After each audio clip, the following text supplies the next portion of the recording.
lagi dengan saya, Saneka Andramika. Untuk penghujung di semester 1 ini kita akan mencoba membahas soal-soal dari bab 1 dan bab 4. Yaitu ada beberapa soal yang harus kita bahas mengenai tentang kerajinan bahan limbah bangun datar dan promosi makanan khas daerah lainnya. Berikut soalnya. Soal nomor 1, jelaskan bagaimana langkah awal perencanaan produksi kerajinan dari bahan limbah berbentuk bangun datar. Penjelasannya, untuk membuat produk kerajinan diperlukan perencanaan yang matang. Misalnya, produk kerajinan pakaian. Dalam perencanaan, produk kerajinan pakaian diperlukan sebagai interaksi ilmu pengetahuan, misalnya pengetahuan tentang kebiasaan masyarakat, antropologi dan sejarah, ukuran badan, ukuran pakaian, bentuk dan perhiasan, pendidikan moral etika dan gaya hidup, pengetahuan badan, teknik pembuatan rekayasa, perhitungan biaya produksi, promosi, pemasaran, kemasan, desain, dan ilmu lainnya. Perencanaan produk kerajinan umumnya lebih menitik beratkan pada nilai-nilai estetika, keunikan, keterampilan, dan efisien. Sementara dalam pemenuhan fungsinya lebih menekankan pada pemenuhan fungsi yang lebih bersifat fisik, misalnya benda-benda pakai, perhiasan, furnitur, sandang, dan sebagainya.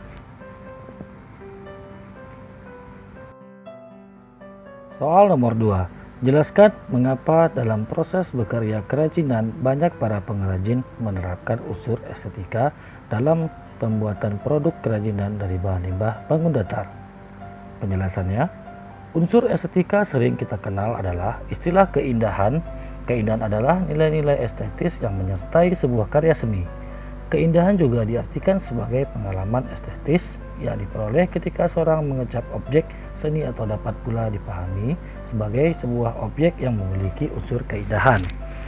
Nilai-nilai keindahan atau estetik atau keunikan karya seni memiliki prinsip, yaitu kesatuan, keselarasan, keseimbangan, dan kontras, sehingga menimbulkan perasaan baru, nyaman, nikmat, bahagia, agung, ataupun senang rasa. Penerapan unsur estetika pada produk kerajinan yang dimiliki fungsi hias sangat penting.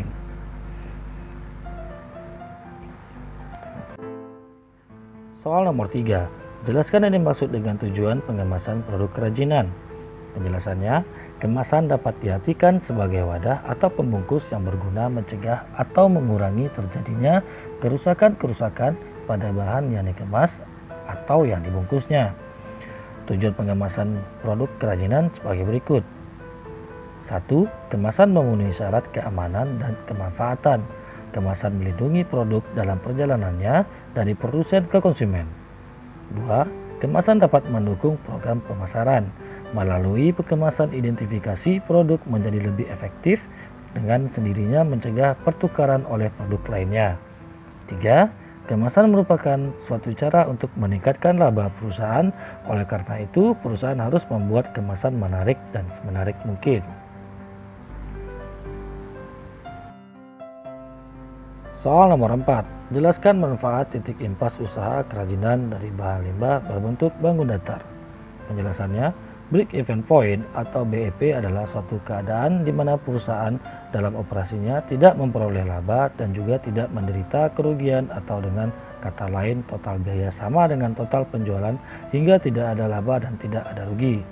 Hal ini biasa terjadi apabila perusahaan di dalam operasinya menggunakan biaya tetap dan biaya variabel, dan volume penjualan hanya cukup menutupi biaya tetap dan biaya variabel. Apabila penjualan hanya cukup menutupi biaya variabel dan sebagainya biaya tetap, maka perusahaan menderita kerugian. Sebaliknya, perusahaan akan memperoleh keuntungan apabila penjualan melebihi biaya variabel dan biaya tetap yang akan dikeluarkan.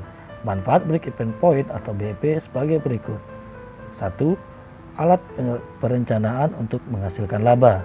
2. Memberikan informasi mengenai berbagai tingkat volume penjualan serta hubungannya dengan kemungkinan memperoleh laba menurut tingkat penjualan yang bersangkutan. 3. Mengevaluasi laba dari perusahaan secara keseluruhan. 4. Mengganti sistem laporan yang tebal dengan grafik yang mudah dibaca dan dimengerti. Soal nomor 5. Jelaskan 3 komponen-komponen hitungan dasar dari BEP atau Break Even Point usaha kerajinan dari bahan limbah berbentuk bangun datar. Break Even Point memerlukan komponen perhitungan dasar sebagai berikut. 1. Fixed Cost. Komponen ini merupakan biaya uang tetap atau konstan jika adanya tindakan produksi atau meskipun perusahaan tidak berproduksi. Contohnya, biaya ini yaitu biaya tenaga kerja, biaya penyusunan mesin, dan lain-lain. 2. Variable cost. Komponen ini merupakan biaya per unit yang sifatnya dinamis tergantung dari tindakan volume produksinya. Jika produksi yang direncanakan meningkat, berarti variable cost pasti akan meningkat. Contoh biaya yaitu biaya bahan baku, biaya listrik, dan lain-lain. 3. Selling price. Komponen ini adalah harga jual per unit barang atau jasa yang telah diproduksi.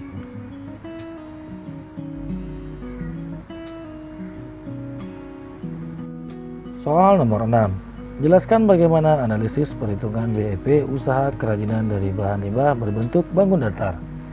Penjelasannya, analisis Break Even Point atau BEP adalah suatu alat atau teknik yang digunakan untuk manajemen mengetahui tingkat penjualan tertentu perusahaan sehingga tidak mengalami laba dan tidak pula mengalami kerugian. Dari bentuk impas adalah suatu keadaan perusahaan di mana total penghasilan sama dengan total biaya. Keadaan impas perusahaan dapat terjadi apabila hasil penjualan hanya cukup untuk menutupi biaya-biaya yang telah dikeluarkan perusahaan ketika produksi suatu produk. Biaya dalam analisis Break Even Point terdiri dari biaya tetap dan biaya variabel. Biaya tersebut dapat digunakan sebagai dasar untuk mengetahui titik impas perusahaan.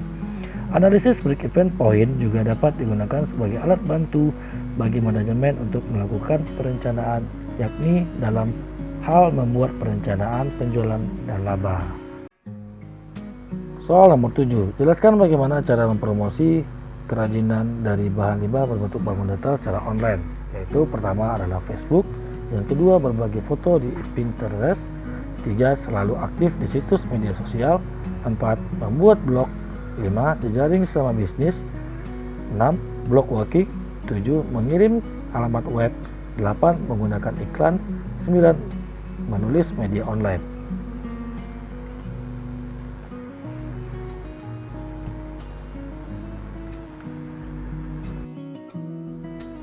Soal nomor 8. Terdapat banyak faktor yang menyebabkan seseorang wirausaha itu yang dikatakan berhasil atau gagal. Sebagai seorang wirausaha, keberhasilan dan kegagalan merupakan ada dua sisi. Berarti sewaktu-waktu ia dapat mencapai hasil yang baik, tapi yang sewaktu-waktu yang lainnya akan berkurang berhasil.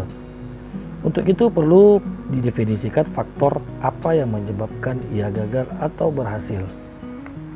Yang pertama adalah keyakinan, kedua sikap mental, ketiga percaya diri, keempat tingkah laku yang bertanggung jawab, kelima inovatif dan kreatif, 6. Keunggulan dalam menjalankan usaha, ketujuh sasaran yang tepat dalam menjalankan dan memulai usaha, 8. Pengelolaan waktu yang efektif dan efisien.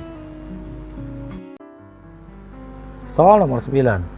Jelaskan bagaimana cara membuat perencanaan pemasaran usaha makanan khas daerah serta strategi yang dapat dilakukan oleh pengusaha makanan khas daerah tersebut. Penjelasannya, 1. Membuat nama untuk bisnis makanan semenarik mungkin. 2. Memperkenalkan usaha olahan makanan kepada masyarakat. 3. Memberikan potongan harga pada saat acara tertentu, pada saat acara grand opening misalnya. 4. Membangun jaringan dengan usaha lain. 5. Menciptakan inovasi pada menu-menu yang ditawarkan. 6. Meningkatkan kualitas pelayanan.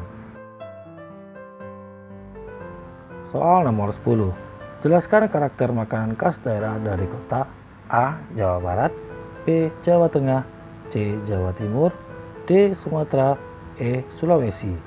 1. Jawa Barat identik dengan sayur mayur yang masih mentah, salah satunya karedok, gado-gado.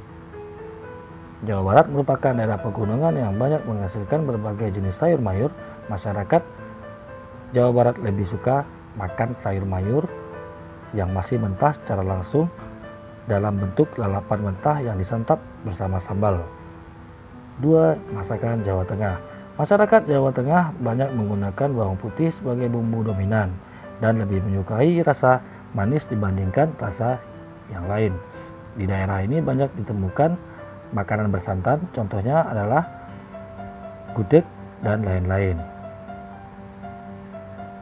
Masakan Jawa Timur. Masakan olahan Jawa Timur banyak mengandung terasi dan petis sebagai pemberi rasa pada makanan. Dengan rasa yang sedikit pedas, masakan Jawa Timur banyak dimatangkan dengan cara direbus, digoreng, dipepes, dibakar, dan contohnya makanan Jawa Timur salah satunya rujak Cianjur, taute, dan lain-lain. Masakan Sumatera. Masakan olahan daerah Sumatera menggunakan banyak bumbu.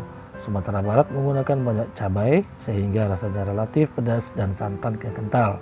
Daerah Sumatera Selatan sangat suka masakan yang asam rasanya.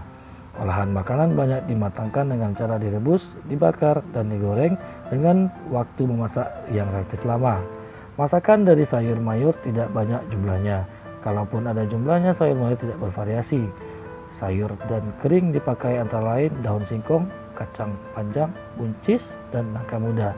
Contoh masakan khas Sumatera adalah rendang, empek-empek, tempoyak, keripik, dan lain-lain.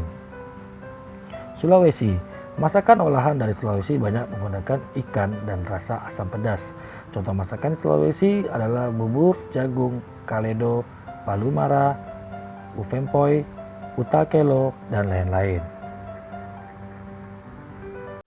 Baiklah, peserta didik sekalian, hanya 10 soal yang kita bahas pada minggu ini. Mudah-mudahan di waktu ujian nanti kamu bisa mendapatkan dan bisa mengerti tentang pertanyaan-pertanyaan pada ujian nanti. Semoga sukses dan salam dari saya, Sareka Andramika.